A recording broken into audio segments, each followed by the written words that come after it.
Dear students, today we are going to study about the chapter Indigo, Standard 12, Part 2. From Calcutta, they boarded a train to Patna. From Patna, Gandhi first went to Muzaffarpur. He stayed there to know more about the condition of the farmers in Champaran. The news of Gandhiji's arrival spread quickly. Many sharecroppers came on foot from Champaran to see their champion. Most of the arable land in Champaran was owned by English landlords. Now, then the two boarded a train for Patna. There, Rajkumar Shukla led him to the house of a lawyer named Rajendra Prasad. Gandhi decided to go first to Muzaffarpur. He wanted to obtain more complete information about condition in Champaran.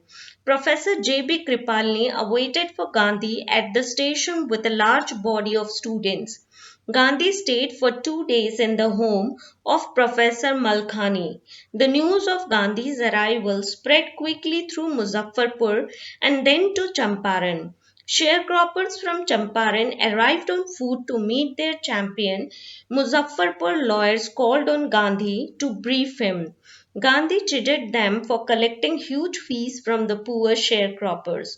Most of the arable land in Champaran was owned by Englishmen. Indian अब यहाँ पर जो राजकुमार शुक्ला है और गांधी जी हैं वो दोनों पटना के ट्रेन पे बैठ जाते हैं। राजकुमार शुक्ला जो है वो गांधी जी को पहले एक लॉयर के घर लेकर जाते हैं जिनका नाम राजेंद्र प्रसाद था। गांधी डिसाइड करते हैं कि पहले वो मुजफ्फरपुर जाएंगे जहां पर वो कंप्लीट इंफॉर्मेशन इकट्ठा करेंगे कि चंपारण की एक्चुअली क्या कंडीशंस हैं शेयर क्रॉपर्स पीजेंट्स का। पहले वो जाकर जेबी कृपालनी से मिलते हैं। वो उनका स्टेशन में वेट करते हैं और उनके साथ बहुत सारे स्टूडेंट्स की भीड़ आई होती है। गांधी जी वहां पर 2 दिनों तक प्रोफेसर मलखानी के घर में रहते हैं। उसके बाद ये न्यूज पूरे मुजफ्फरपुर में स्प्रेड हो जाता है कि वहां पर गांधी जी चंपारण आने वाले हैं। तो जितने भी शेयर क्रॉपर्स थे चंपारण के वो पूरे उनसे मिलने के लिए पैदल चलकर आते हैं, वो अपने चैंपियन को देखने के लिए। मुजफ्फरपुर में लॉयर्स से गांधी जी मिलते हैं, वो उनको पूरी स्थिति समझाते हैं। फिर गांधी जी जो लॉयर्स हैं उनको बहुत डांटते हैं कि वो गरीब शेयर क्रॉपर्स किसानों से बहुत हाई फीस कलेक्ट कर रहे हैं और जो चंपारण का जो ज्यादातर जो जमीन था वो इंग्लिश लैंडलॉर्ड्स के कब्जे में था। The landlord made the sharecropper to sign in an agreement. According to the agreement, 15% of their land was to be planted with indigo. Germany had developed synthetic indigo, so indigo plantation was no more profitable now. Therefore, the landlords forced the sharecroppers to sign a new contract. According to the new contract, the sharecroppers were now free to grow indigo or not. But for this freedom, they were to give some compensation to the landlords. Now, Indian tenants worked on the land. Germany had developed synthetic indigo. Now, indigo plantation was not very profitable. Therefore, they obtained agreements from the sharecroppers.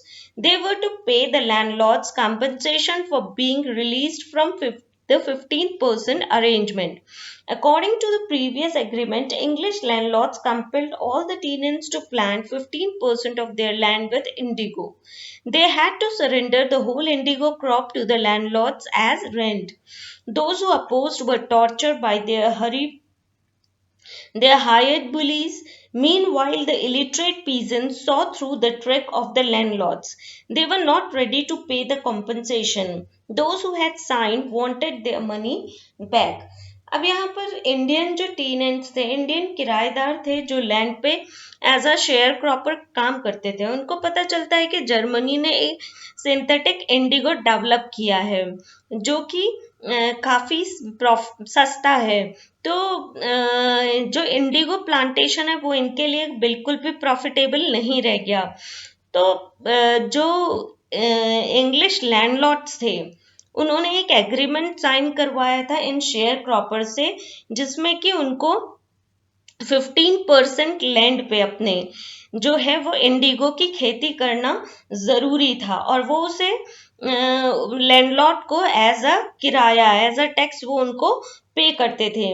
तो अब जो English landlord से उन वो क्या कर रहे थे, वो इनसे कह रहे थे कि ये चाहे तो अब इंडिगो की खेती ना करें, लेकिन इसके लिए उनको 15% जो है वो कॉम्पनसेशन, इनको कुछ कॉम्पनसेशन देना पड़ेगा। तो कुछ क्योंकि जो पीजेंट्स थे वो इलिटरेट थे, तो उन्होंने जब उनको ये ट्रिक समझ में आया, तो फिर अब वो चाहते थे कि जिन्होंने कॉम्पनसेशन दे दिया है इंग्लिश लैंडलॉर्ड्स को, वो कॉम्पनसेशन वो वापस करें। Gradually, even illiterate sharecroppers saw through the trick of landlord. Those who had already signed the agreement wanted their money back. Gandhi met with the commissioner, threatened Gandhi to leave the place. Gandhi did not leave the place. Instead, he proceeded to Motihari. Gandhi was asked to appear in the court the next day. Thousands of peasants held a demonstration around the courthouse. Now, meanwhile, the illiterate peasants saw through the trick of landlord. They were not ready to pay the compensation. Those who had signed wanted their money back. Gandhi met the secretary of British Landlord Association, but he didn't give him any information. Gandhi met the commissioner. He only bullied him and advised him to leave the place. Gandhi did not leave. He proceeded to Motihari, the capital of Champaran. A huge crowd greeted Gandhi at the station. A peasant had been maltreated. So here, student, अब जो illiterate peasants है उनको ये trick समझ में आ जाती है English landlord का, कि क्योंकि अब जर्मनी में जो है इंडिगो, सिंथेटिक इंडिगो आ गया है, जो कि इंग्लिश लैंडलॉर्ड के लिए काफी प्रॉफिटेबल है। तो वो जिन्होंने कॉम्पनसेशन पे कर दिया था, अब वो अपना कॉम्पनसेशन वापस चाहते थे।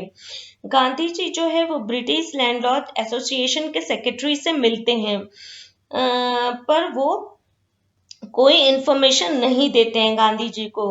गांधी जी जो है वो कमिश्नर से भी मिलते हैं, और उनको वहां पर सिर्फ उनके साथ अच्छा व्यवहार नहीं किया जाता और उनको एडवाइस दी जाती है कि वो इस प्लेस को छोड़ दें। गांधी जी जो है वो उस प्लेस को नहीं छोड़ते हैं, बल्कि वो आगे मोतिहारी के लिए बढ़ते हैं, जो कि चंपारण का कैपिटल था। अब गांधी जी को वहां पर स्टेशन में बहुत सारे लोग, पूरा जो क्राउड है वो उनसे मिलने के लिए आता है।